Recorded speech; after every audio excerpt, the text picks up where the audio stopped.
Zimbabwe after the military takeover, prospects for credible elections and human rights reforms. Testimony of Dewa Mavhinga, Southern Africa Director, Human Rights Watch, before the Senate Foreign Relations Committee, December 12, 2017. Introduction. Thank you, Chairman Flake, Ranking Member Booker, and other members of this subcommittee for giving me the opportunity to testify on behalf of Human Rights Watch at this hearing on Zimbabwe.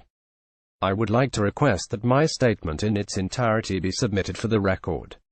Dewa Mavhinga. My name is Dewa Mavhinga. I am Southern Africa Director in the Africa Division of Human Rights Watch, where I lead, among other duties, our human rights investigation work on Zimbabwe. I frequently travel to Zimbabwe, and last month I was in Harare when the military takeover occurred on November 15, 2017.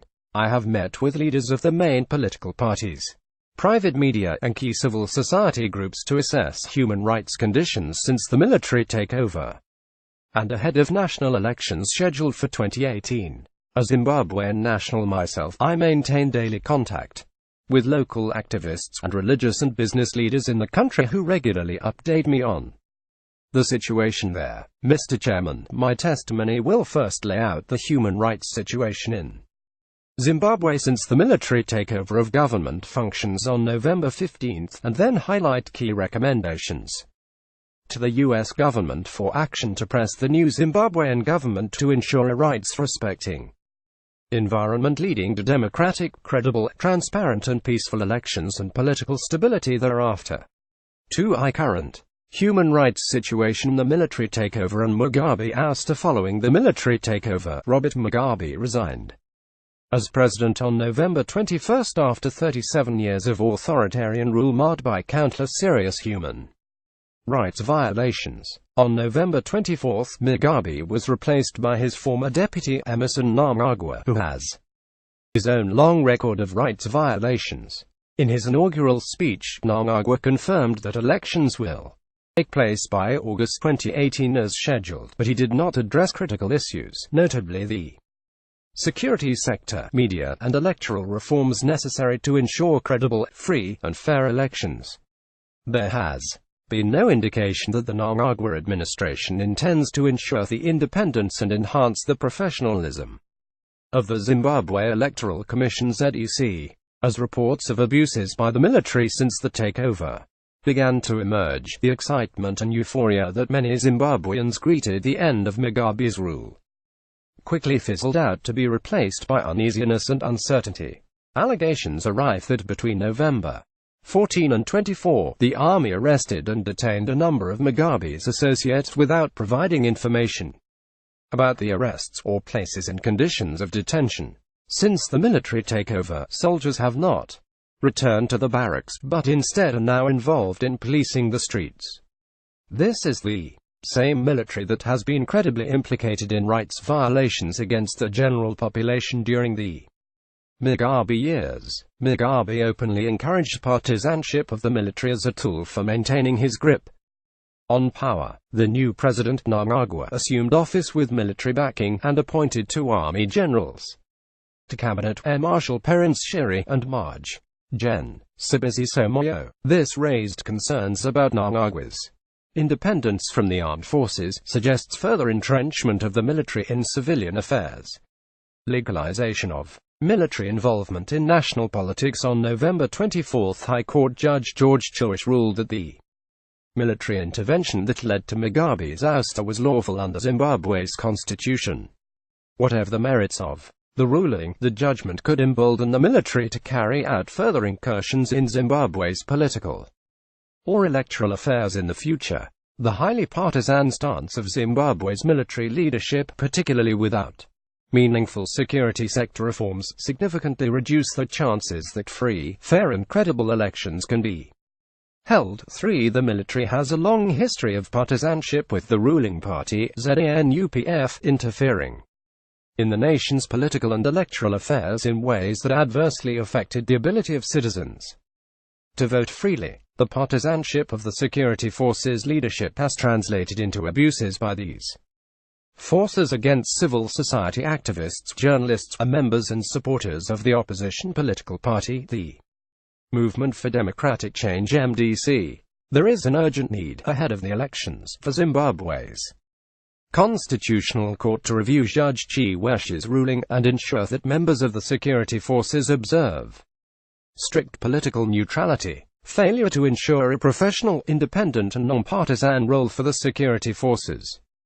may make it difficult to deliver the elections needed to put Zimbabwe on a democratic and rights-respecting track. Zimbabwe's re-engagement with the international community following the military takeover. The leadership of the Southern African Development Community (SADC) called on all stakeholders in Zimbabwe to peacefully resolve the nation's political challenges. SADC leaders also welcomed Mugabe's decision to resign, pledging to support the 2018 elections. While the African Union initially condemned the military takeover, the regional body later welcomed Mugabe's resignation. The O said it recognized that the Zimbabwean people have expressed the will that there should be a peaceful transfer of power, and Mugabe's decision to resign paved the way for a transition process owned and led by the people of Zimbabwe. The O and SADC have yet, however, to address the need for the new administration to design a roadmap for democratic elections. The political neutrality and non-interference of the security forces in civilian and electoral affairs of the country. In early December, the European Union ambassador to Zimbabwe, Philippe van Damme, said the EU will not provide significant new funding to Zimbabwe until the country holds free, fair, and credible elections. Human Rights Watch is of the view that full re-engagement with the Zimbabwean government should be based on a firm commitment from the interim administration in Harare that they will institute measures that will ensure tangible and long-overdue democratic and electoral reforms. A key benchmark for increased U.S. government engagement should be an independent assessment of the environment in which the 2018 elections are conducted and the transfer of power to an elected civilian government. It is important now that the military leadership publicly announce its commitment to credible, free and fair elections, and that it respects the outcome of the elections. Accountability and justice for past abuses. Mnangagwa's government should be encouraged through public statements to demonstrate commitment to accountability, justice for human rights abuses, and respect for the rule of law in Zimbabwe. We believe that Mnangagwa's recent calls to let bygones be bygones should not extend to serious human rights violations since 1980, many of which implicate the military. The first post-independence overt military involvement in Zimbabwe's political affairs was during the period from 1982 to 1987, when the government deployed a section of the Army, the 5th Brigade, ostensibly to quell a military mutiny in the Midlands and Matabeleland provinces. The 5th Brigade carried out widespread abuses, including torture and unlawful killing of an estimated 20,000 people. In 1988, the government granted amnesty to all those involved in human rights violations committed between 1982 and 1987. The military has also interfered in the nation's political and electoral affairs in ways that adversely affected the ability of Zimbabwean citizens to vote freely, particularly during the 2008 elections, when the army engaged in numerous systematic abuses, including political violence, torture, and arson, targeting political opponents. That violence resulted in the killing of more than 200 people, the beating and torture of 5,000 more, and the displacement of about 36,000 people.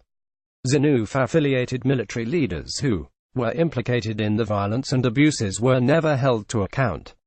The military's historical record should not go unnoticed as Zimbabwe prepares for another election. In October 2008, soldiers killed more than 200 people and committed other serious human rights abuses in Kiadzwa, a village in Marange District, eastern Zimbabwe, and violently seized control of the district's diamond fields. Human Rights Watch investigations showed that between 2008 and 2014 the government rotated army brigades into Marange to ensure that different 5 brigades had an opportunity to benefit from the diamond trade.